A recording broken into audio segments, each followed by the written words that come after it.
The lights were bright, almost blinding as the stage of real time came alive with its usual buzz. The audience clapped and cheered, settling into their seats, eagerly waiting for the show to begin. It was a Friday night, and people across the country tuned in to watch what many considered one of the most unfiltered talk shows on television. Tonight, however, felt different. There was an undercurrent of anticipation, a sense that something unusual might happen. Among the panelists, walking onto the set was a young political commentator who had been making waves lately. She wasn't just another guest. She was someone who spoke her mind without mincing words. Her name was Karoline Leavitt, and she carried herself with confidence that commanded attention. As she took her seat at the round table, she glanced around the room, her eyes briefly meeting those of Bill Maher, the host known for his sharp tongue and provocative style. He gave her a quick nod, but his smirk suggested he already had plans for how the evening would unfold. Karoline had prepared for this moment. In interviews leading up to tonight, she hadn't held back when asked about her thoughts on Maher's views. She'd called him out for being dismissive of younger generations and accused him of spreading outdated ideas under the guise of satire. Those comments hadn't gone unnoticed, and now, sitting face to face with him, she could feel the tension thickening in the air. The other panelists exchanged polite greetings, but it was clear everyone knew this wouldn't be your average episode. As the opening monologue wrapped up and the discussion began, Maher wasted no time diving into controversial territory. He started with a jab about cancel culture, throwing out broad statements that painted millennials and Gen Z as overly sensitive. Snowflakes. The audience chuckled nervously, unsure whether to laugh or take offense. But before Maher could continue his rant, Karoline leaned forward, her voice cutting through the noise like a knife. "Hold on," she said firmly, her tone calm but laced with steel. "You can't just make sweeping generalizations like that, without backing them up. People aren't too sensitive. They're demanding accountability, something that seems to scare folks like you." Maher raised an eyebrow, clearly amused by her boldness. "Folks like me? Oh, come on," he shot back, his tone dripping with sarcasm. "Are we really going to play this game where every critique is labeled as fear?" Karoline didn't flinch. Instead, she leaned further into the conversation, firing off examples of movements led by younger generations that had brought tangible change.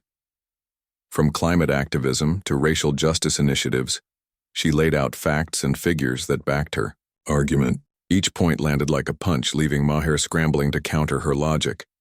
He tried to brush her off with jokes, calling her idealistic and naive, but Karoline wasn't having it.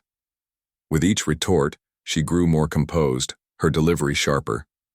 The rest of the panel watched in stunned silence, unsure whether to jump in or let the two go head-to-head. One guest attempted to steer the conversation elsewhere, but their voice was drowned out by the intensity of the exchange between Karoline and Maher. The audience, meanwhile, was glued to their screens, hanging onto every word. Some nodded along with Karoline, while others seemed torn between loyalty to Maher and admiration for her courage. What started as a routine debate quickly spiraled into something far more charged. Maher's usual charm began to falter as Karoline dismantled his arguments piece by piece. When he accused her of being overly emotional, a classic tactic used to undermine women in debates, she fired back with precision, pointing out that emotion doesn't negate logic. If anything, it adds depth to the conversation. "You want to label passion as weakness?" she challenged, her voice rising slightly but never losing control. "That's convenient for someone in your position, isn't it? Dismiss what makes you uncomfortable instead of engaging with it." By the time the first commercial break rolled around, the energy in the studio was electric. Both participants were visibly fired up, their body language speaking volumes. Karoline sat upright, her hands clasped tightly together, while Maher fidgeted with his notes, clearly rattled. The audience murmured among themselves, buzzing with excitement over what they'd just witnessed. No one was bored, not even close. This wasn't just a debate. It was a clash of ideologies, personalities, and generations. And it was only getting started. When the show returned from the commercial break, the atmosphere in the studio felt heavier than before. The playful banter that usually characterized real time had been replaced by something sharper, more intense. Bill Maher tried to reset, the tone steering the conversation toward a new topic, climate change policy. But even as he introduced the subject, it was clear he hadn't forgotten the earlier clash. His eyes darted briefly toward Karoline, gauging her reaction. "Let's talk about this whole climate hysteria," Maher began, his tone deliberately casual. "Young activists running around shouting doom and gloom. But where are the real solutions? All I see is fear-mongering." Karoline didn't hesitate. She leaned forward again, her expression calm but firm. "Fear-mongering," she repeated, letting the word hang in the air for a moment. "That's easy to say when you're not the one facing the consequences of rising sea levels, wildfires or droughts. Tell me, do you think Greta Thunberg started striking because she wanted attention, or because her future is literally on fire?" Her response drew scattered applause from the audience, but Maher wasn't backing down. He smirked, leaning back in his chair as if to signal he'd heard it all before. "Oh, here we go," he said dismissively. "The world is ending card. Look, I'm not denying there's an issue, but these kids act like they've got all the answers. They don't. What they have is passion without pragmatism." Karoline's jaw tightened slightly, but she kept her composure. "Passion without pragmatism?" she echoed, her voice steady. "You're wrong. Grassroots movements have pushed governments to adopt renewable energy policies, forced corporations to rethink their carbon footprints, and educated millions about sustainable living. That's not just passion, that's action."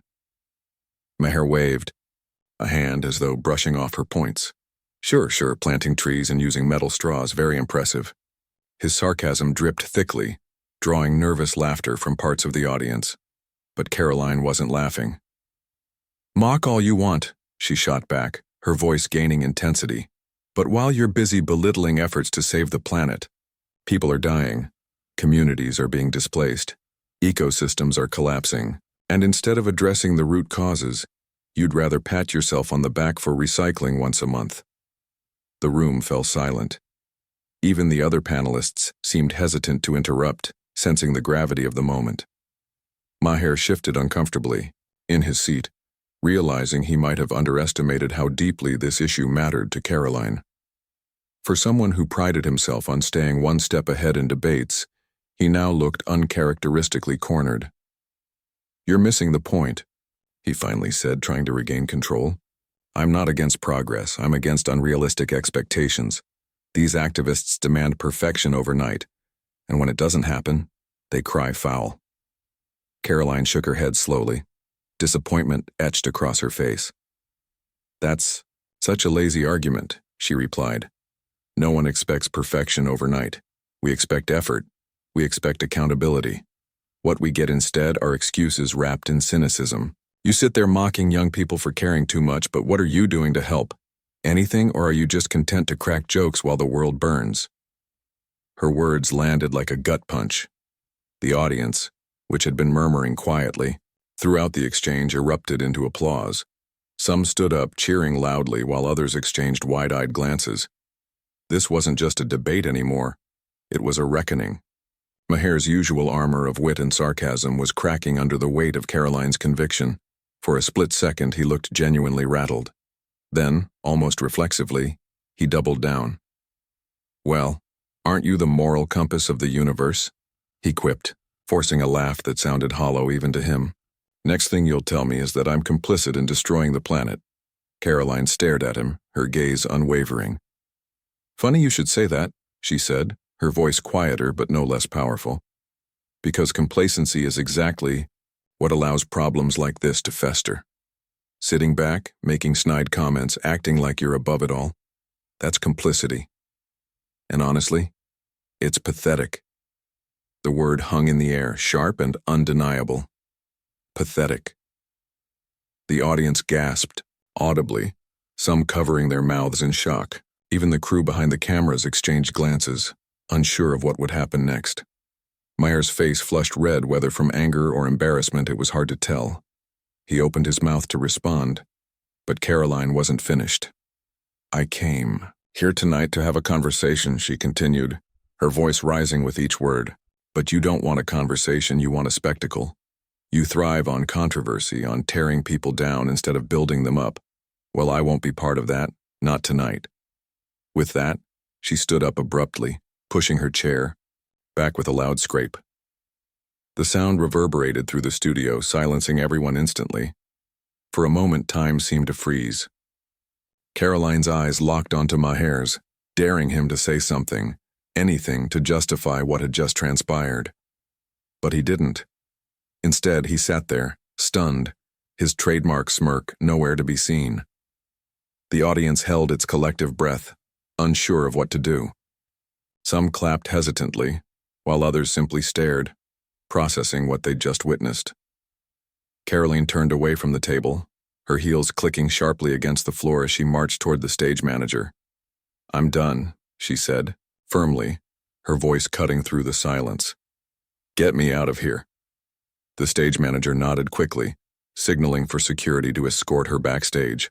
As Karoline disappeared behind the curtain, the camera lingered awkwardly on Maher, who looked visibly shaken. The rest of the panel exchanged uneasy glances, unsure whether to continue the discussion or acknowledge the elephant in the room. In the end, they chose the latter, attempting to steer the conversation back on track. But it was clear the magic of the evening had evaporated. Backstage, Karoline exhaled deeply, her heart pounding in her chest. She knew she'd crossed a line, but she also knew she couldn't have stayed silent. What had started as a heated debate had become something far bigger, a statement about integrity, accountability, and refusing to let harmful rhetoric go unchecked. As she stood there catching her breath, she realized the real impact of her actions was only beginning. Backstage, the air was thick with tension. Karoline stood still for a moment, her chest rising and falling as she tried to steady her breathing. The adrenaline coursing through her veins made it hard to think clearly, but one thing was certain: she didn't regret walking away. Not for a second. She could still hear the echoes of her own words in her mind. "I won't be part of that." It wasn't just about Bill Maher or the show. It was about standing up for what she believed in, even if it meant leaving the stage. A production assistant approached cautiously, holding out a bottle of water. "Are you okay?" they asked softly, their voice tinged with concern. Karoline nodded, though her hands trembled slightly as she took the bottle. "Yeah," she replied after a pause. "I'm fine, just needed to get out of there." The assistant hesitated before speaking again. "That was intense.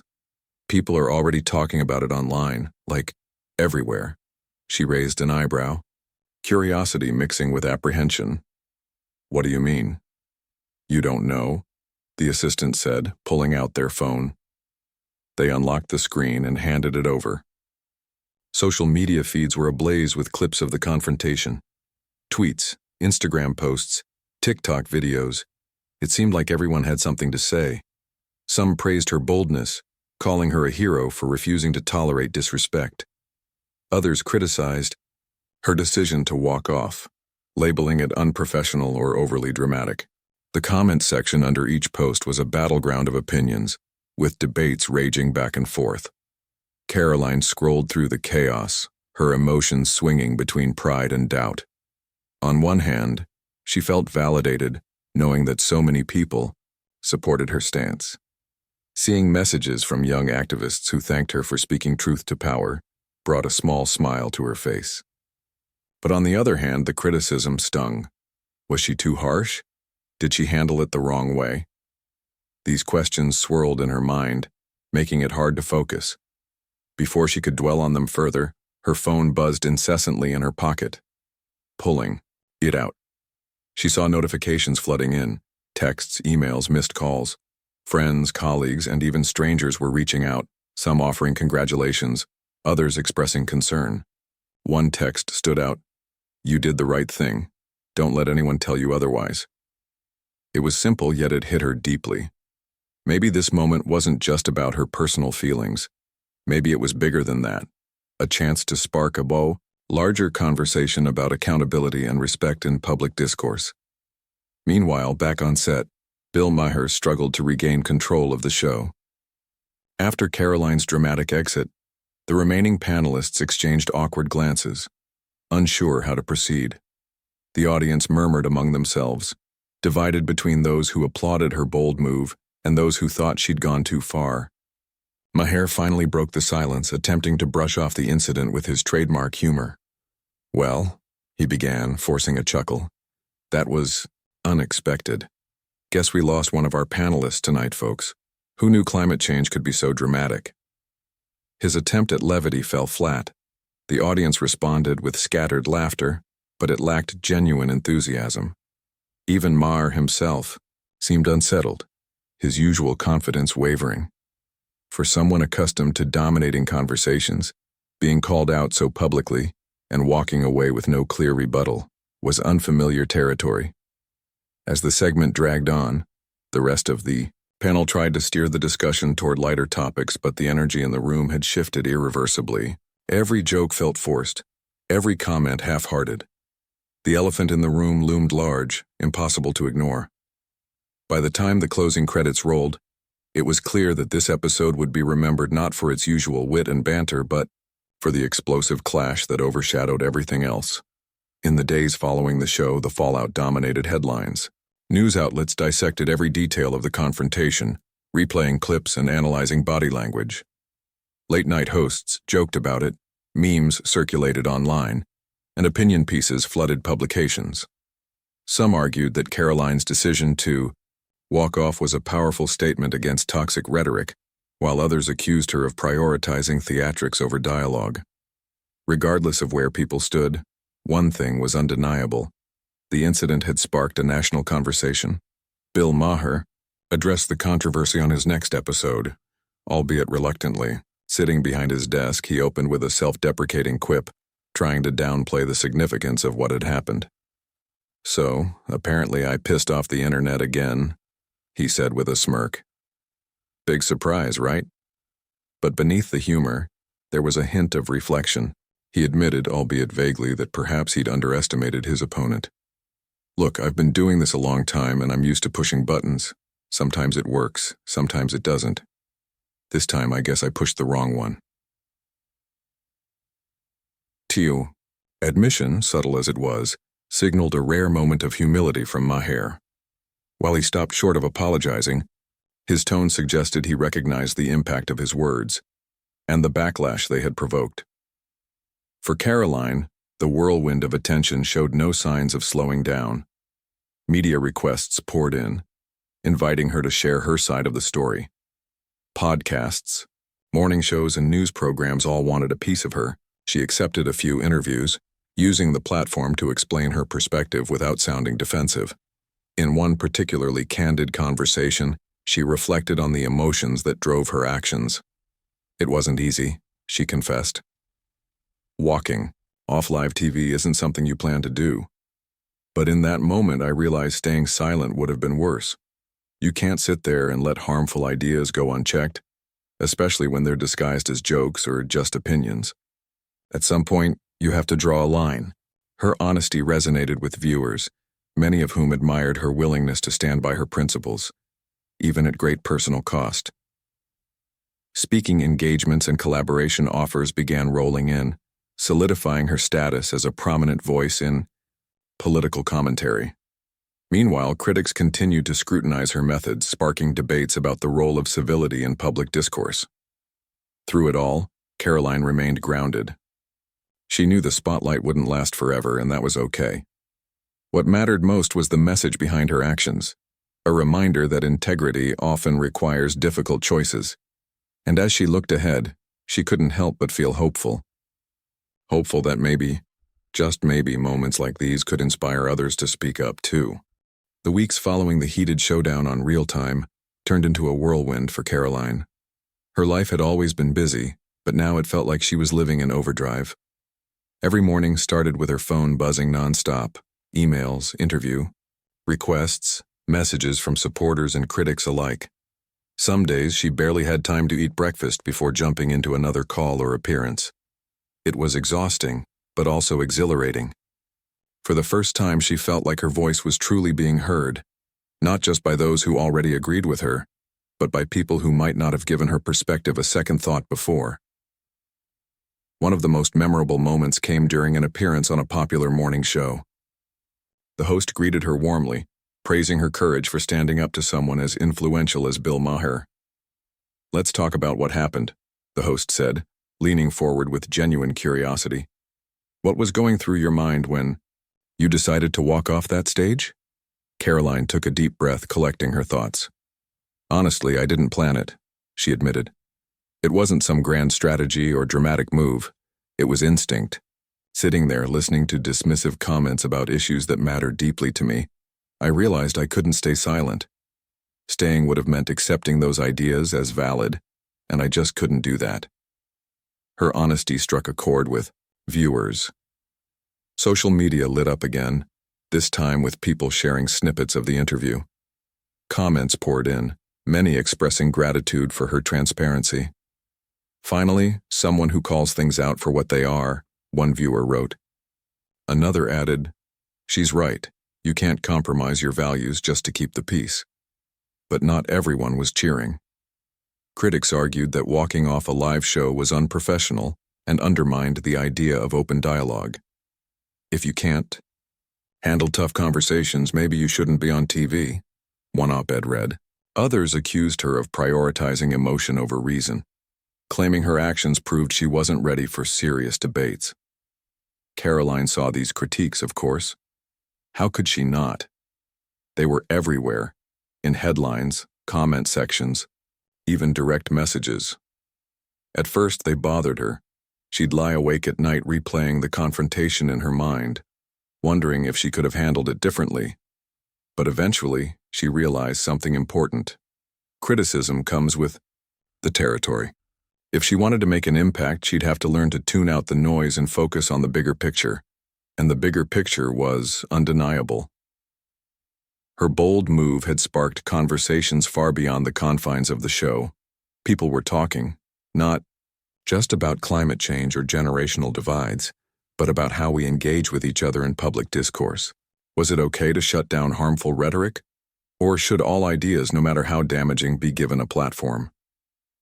These questions dominated dinner tables, classrooms, and online forums, proving that her decision had resonated on a deeper level. Meanwhile, Bill Maher found himself facing renewed scrutiny. While he continued hosting his show with his signature wit, there was a noticeable shift in his tone.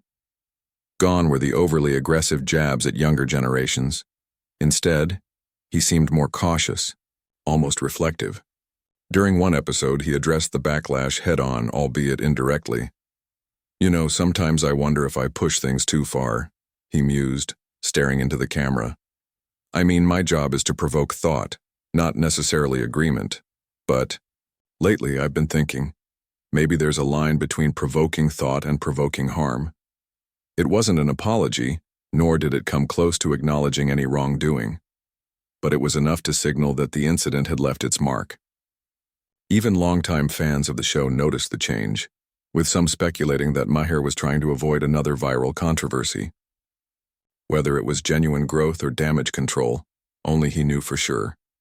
For Karoline, the aftermath brought both opportunities and challenges.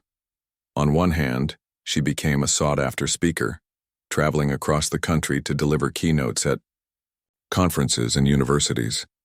Students and activists flocked to hear her speak, eager to learn from someone who had dared to challenge the status quo. One event stood out, a leadership summit where she was invited to share her reflections on integrity and accountability.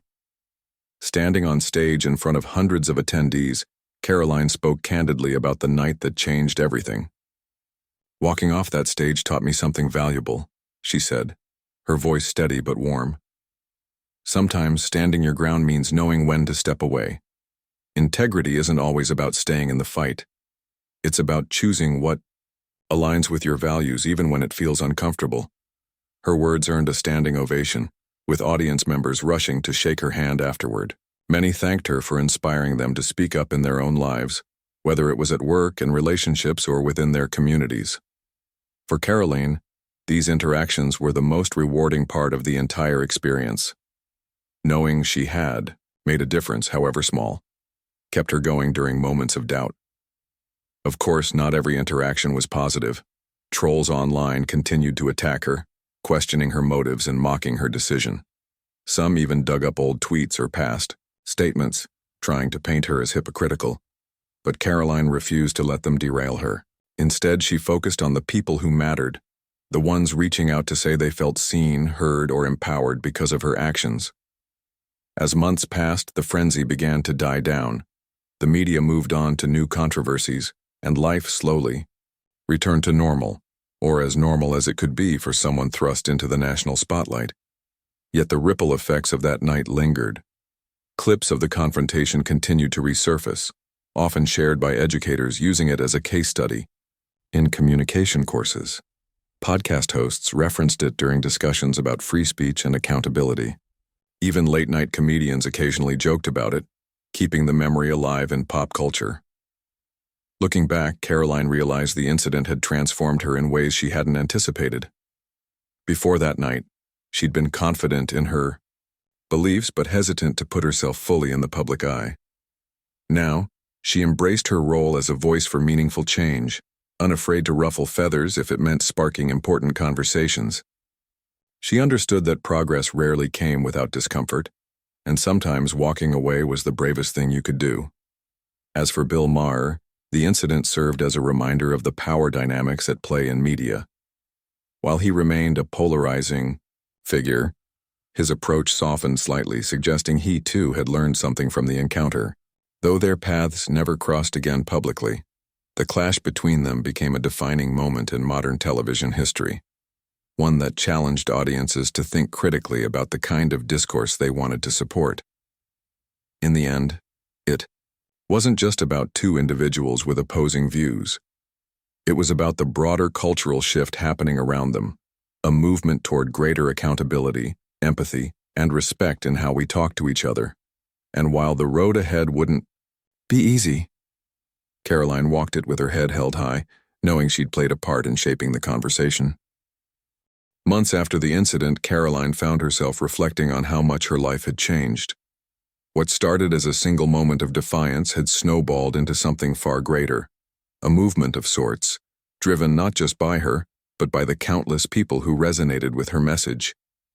She often thought about the ripple effect of that night, how one decision to walk away could spark debates in classrooms, inspire heated discussions at dinner tables, and even influence the way some media personalities approached their platforms. One evening, while scrolling through social media during a rare quiet moment, she stumbled upon a video posted by a high school student. The clip showed a classroom debate where a young girl stood up, visibly nervous, to challenge her teacher's dismissive remarks about climate activism. "You can't call us naive for caring," the girl said, her voice trembling but determined. "We're fighting for our future because no one else will." The caption under the video read, "Inspired by Karoline Leavitt." Karoline felt a lump rise in her throat. She'd always hoped her actions might encourage others to speak up, but seeing it play out so vividly left her overwhelmed with emotion. This wasn't just about her anymore. It was about the next generation finding its voice, refusing to back down when faced with cynicism or apathy. That realization hit home when she received an invitation to speak at a youth leadership conference. The event brought together hundreds of teenagers from across the country, all eager to learn how to navigate the challenges of advocating for change in a world that often dismissed them. As she walked onto the stage, greeted by thunderous applause, Karoline couldn't help but feel humbled. These were the real changemakers, the ones carrying the torch forward. She began her speech by recounting the infamous night on Real Time, laying bare the emotions she'd felt: frustration, anger, fear, and ultimately resolve. "I didn't walk off that stage because I wanted to make headlines," she explained. "I did it because staying silent would have meant accepting ideas that hurt people like you, young, passionate individuals trying to build a better future. And I refused to let that happen." Her words struck a chord with the audience. Afterward, dozens of students lined up to ask questions or share their stories. One boy told her about organizing a local protest against pollution in his community, despite facing backlash from adults who called him reckless. A girl shared how she'd been bullied online for starting a petition to ban single-use plastics at her school. Each story reminded Karoline why she kept pushing forward, even when the weight of criticism threatened to pull her under. But it wasn't all smooth sailing. With fame came scrutiny, and not everyone was kind. Some accused her of capitalizing on controversy, suggesting she cared more about building her brand than making meaningful change.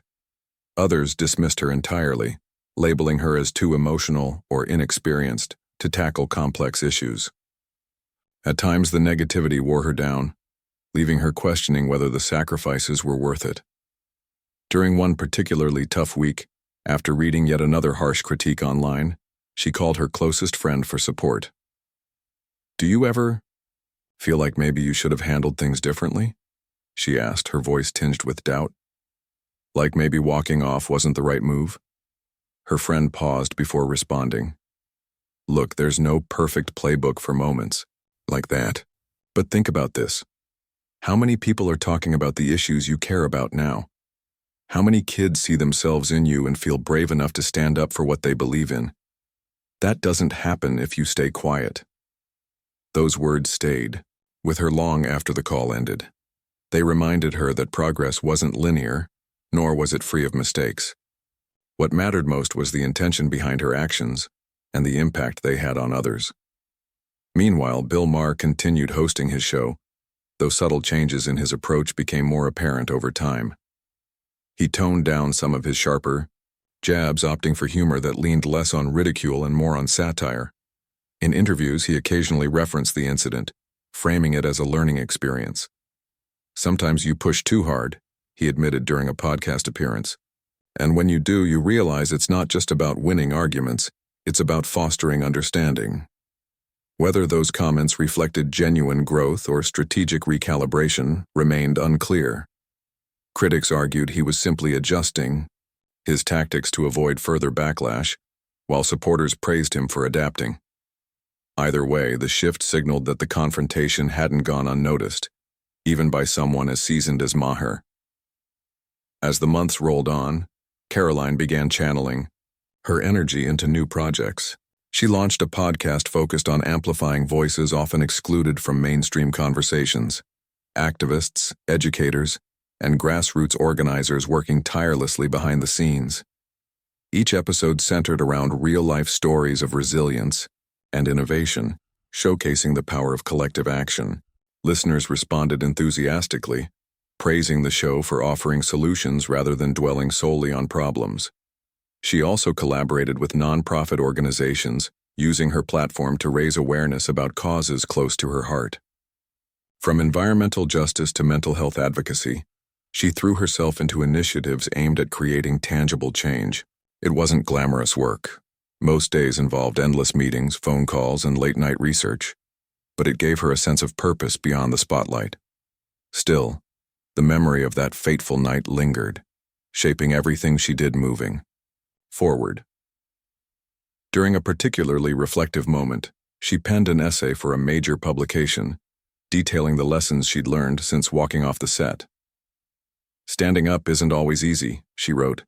"It means risking your reputation, facing criticism, and sometimes feeling completely alone, but it also means staying true to yourself and inspiring others to do the same." The essay went viral, sparking renewed interest in her journey. Readers flooded her inbox with messages of gratitude, sharing how her story had motivated them to take bold steps in their own lives. A single mother wrote about confronting her boss about unfair workplace policies. A college student described organizing a campus-wide march for racial equality. Each account reinforced the idea that courage, no matter how small, has the power to ignite change. Looking ahead, Karoline knew the road wouldn't always be smooth. There would be setbacks, missteps, and moments of doubt. But she also knew she wasn't alone. Around her, a community had formed, people united by a shared belief in accountability, empathy, and the importance of standing up for what's right. Together, they were redefining what it meant to engage in public discourse, proving that meaningful conversations could thrive without resorting to cynicism or cruelty. For Karoline, that was the ultimate victory, Not the fleeting fame or viral moments, but the knowledge that she'd played a role in shaping a culture of respect and integrity. And as she prepared for whatever challenges lay ahead, she did so with unwavering determination, knowing the fight was far from over. But neither was she. As the months stretched into a year, Karoline's life settled into a rhythm that balanced chaos and purpose. The whirlwind of attention had slowed, but its effects were still visible in the opportunities she pursued and the connections she made. She wasn't just a commentator anymore. She was a bridge between ideas and action, someone who inspired others to take their beliefs off the screen and into the real world. One of her most impactful ventures came when she partnered with a grassroots organization focused on voter education. Together, they launched a campaign aimed at empowering young people to participate in elections, not just by voting, but by understanding the issues deeply enough to hold leaders accountable. Karoline traveled across the country, visiting community centers, schools, and town halls where she listened as much as she spoke. "I'm not here to tell you what to think," she'd say at these events, standing in front of rooms packed with eager faces. "I'm here to remind you that your voice matters, that showing up isn't just about casting a ballot, it's about demanding better from the people who represent us." The response was overwhelming. In cities and small towns alike, crowds gathered to hear her speak, many staying long after the event ended to ask questions or share their thoughts. One older woman approached her after a talk in rural Ohio, tears in her eyes. "I've been trying to get my grandson involved for years," she said, clutching a flyer. "He always says politics is dirty and pointless, but tonight, he sat through the whole thing without picking up his phone once." Moments like that reminded Karoline why she kept going, even when the work felt exhausting. It wasn't about grand gestures or sweeping policy changes. It was about planting seeds, one conversation at a time, trusting that they'd grow into something bigger. But it wasn't all victories. There were days when doubt crept back in, whispering that maybe she wasn't doing enough. During one particularly grueling stretch, she found herself juggling multiple projects, a podcast episode deadline, planning sessions for an upcoming charity gala, and preparations for a keynote speech, all while fielding constant media requests. The pressure mounted until she felt like she was running on empty. Late one night, sitting alone in her apartment surrounded by papers and coffee cups, she allowed herself to break down. Tears streamed down her face as she questioned whether the sacrifices were worth it. Was she making any real difference? Or was she just spinning her wheels, chasing validation she might never truly earn? Her phone buzzed on the table beside her, pulling her out of her spiral. It was a text from a friend. "Remember why you started." Those 4 words hit her like a punch to the gut. Why had she started? Not for fame or recognition, but because she believed, truly believed, that speaking truth to power could create change. And if she gave up now, what message would that send to everyone watching her journey? The next morning, she woke up with renewed clarity. She canceled non-essential meetings, delegated tasks to trusted colleagues, and took a day to recharge.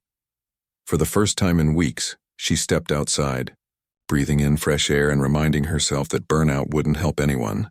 When she returned to work, she did so with a lighter heart, focusing on quality over quantity and prioritizing the projects closest to her values. Meanwhile, Bill Maher continued hosting his show, though the shadow of their confrontation lingered, in subtle ways. His tone softened further, and he occasionally acknowledged critics more openly than before. During one episode, he invited a panelist known for their progressive views, sparking a lively but respectful debate.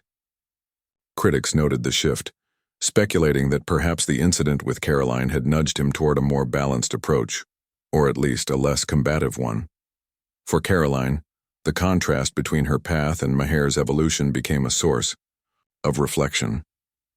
While they represented opposing philosophies, she realized they weren't entirely disconnected. Both were products of their experiences, shaped by moments of triumph and failure alike. If anything, his adjustments reinforced her belief that growth often comes from discomfort, and that accountability, when wielded thoughtfully, could lead to meaningful change. As her influence grew, Karoline began receiving invitations to collaborate with unlikely allies. A conservative think tank asked her to co-host a dialogue series aimed at bridging political divides. At first, she hesitated, unsure whether she could find common ground with people whose views often clashed with hers. But curiosity got the better of her, and she agreed, setting clear boundaries about mutual respect and open-mindedness. The experiment proved surprisingly successful. Attendees left the discussion saying they felt heard, even when disagreements arose. One participant remarked, "I didn't expect to agree with everything, or anything, but I walked away feeling like we're not as far apart as I thought." Karoline saw these collaborations as proof that civility didn't mean abandoning principles. It meant engaging with intention and empathy. By fostering spaces where diverse perspectives could exist side by side, she hoped to model a new kind of discourse. One, rooted in listening rather than shouting. Still, challenges persisted. Online trolls remained relentless, and some critics dismissed her efforts as performative or naive. Yet she learned to tune them out, focusing instead on the voices that mattered, the students organizing marches, the activists fighting for justice, the everyday people taking small but significant steps toward progress. In quieter moments, she reflected on how far she'd come since that fateful night. Walking off the stage hadn't been easy, but it had taught her something invaluable. Courage isn't the absence of fear, it's acting despite it. Every choice she'd made since then, every project she'd taken on stemmed from that lesson. And as she looked ahead, she knew there was still so much work to do. Climate crises loomed larger than ever. Social inequalities demanded urgent attention. Political polarization threatened to tear communities apart. But amidst the chaos, she saw glimmers of hope, in the resilience of those around her, in the power of collective action, and in the belief that even the smallest acts of defiance could ripple outward, shaping the world in ways no one could predict. For Karoline, the journey wasn't about reaching a destination. It was about staying present, staying grounded, and continuing to push forward, even when the road felt uncertain. Because if there was one thing she'd learned, it was this: change doesn't happen overnight. It happens one step, one conversation, one act of courage at a time. And she was ready to keep walking. By the time the anniversary of the infamous real-time showdown rolled around, Karoline had grown into her role as a voice for meaningful change. The fiery young commentator who once walked off a live TV set was now a seasoned advocate, balancing passion with patience and action with reflection. Yet despite the growth she'd experienced, she couldn't help but feel a sense of nostalgia for that night, the moment everything shifted. To mark the occasion, several media outlets reached out asking her to reflect on the past year. Some wanted interviews, others requested essays or video messages. Karoline agreed to participate in a few, knowing it was an opportunity to revisit not just her own journey, but the broader impact of what had happened. One particular request stood out: a podcast interview hosted by a journalist known for their thoughtful, in-depth conversations. The episode aired on the exact date of the confrontation, and listeners tuned in eagerly. From the opening moments, it was clear this wouldn't be a typical "Where Are They Now" segment. Instead, it was raw, honest, and deeply personal. The host began by asking Karoline how she felt looking back at that pivotal moment. "At first, I thought about all the ways it could have gone wrong," she admitted, her voice steady but tinged with emotion. "But over time, I realized something important. It wasn't perfect. And maybe I didn't handle every detail perfectly either. But perfection isn't the goal. Progress is. And if walking away helped spark even one meaningful conversation, then it was worth it." Her words resonated with listeners, many of whom shared similar feelings of doubt when standing up for their beliefs. Social media lit up again, this time with people posting stories of their own acts of courage, big and small, inspired by her example. A teacher wrote about confronting a school board over outdated curriculum. A factory worker described organizing co-workers to demand safer conditions. Each story reinforced the idea that bravery comes in many forms, and its ripple effects can reach farther than we imagine. As part of the podcast, the host also played clips from various public figures discussing the incident's cultural significance. One academic noted how it highlighted the tension between free expression and accountability, while a comedian joked about how rare it was to see someone actually walk off a show without throwing a chair. But perhaps the most striking commentary came from a former guest on Real Time who said, "That moment forced us all to ask ourselves, what kind of conversations do we want to have? Do we want to provoke thought or just provoke anger?" The interview ended with Karoline sharing advice for anyone hesitant to speak up.